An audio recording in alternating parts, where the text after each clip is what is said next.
Namhlanje ke sifikile siyavala i-demonstration le, it does not mean abantu abazongena. You can see all these units are vacant. But the list has been processed to wonke umuntu. I-team yabonqobile and everybody will be on site according to the schedule abasibeke ngayo ukuthi ikwazi ukuhambisana kahle.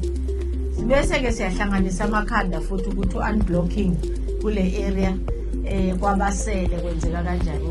Mntanami ndizizwa ndingazi noba mandizithile ndijabula ngaphakathi. Ndiyajabula hayi ungathi ngamanga ngoba kuthiwa eseyiphelile seyindingene ndilale. Hayi bantu bami ndiyabonga.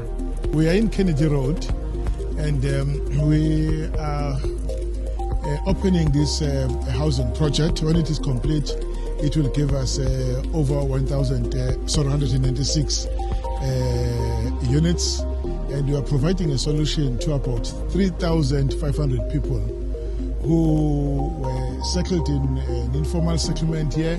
As you know, this is one of the biggest informal settlements in the city of Durban.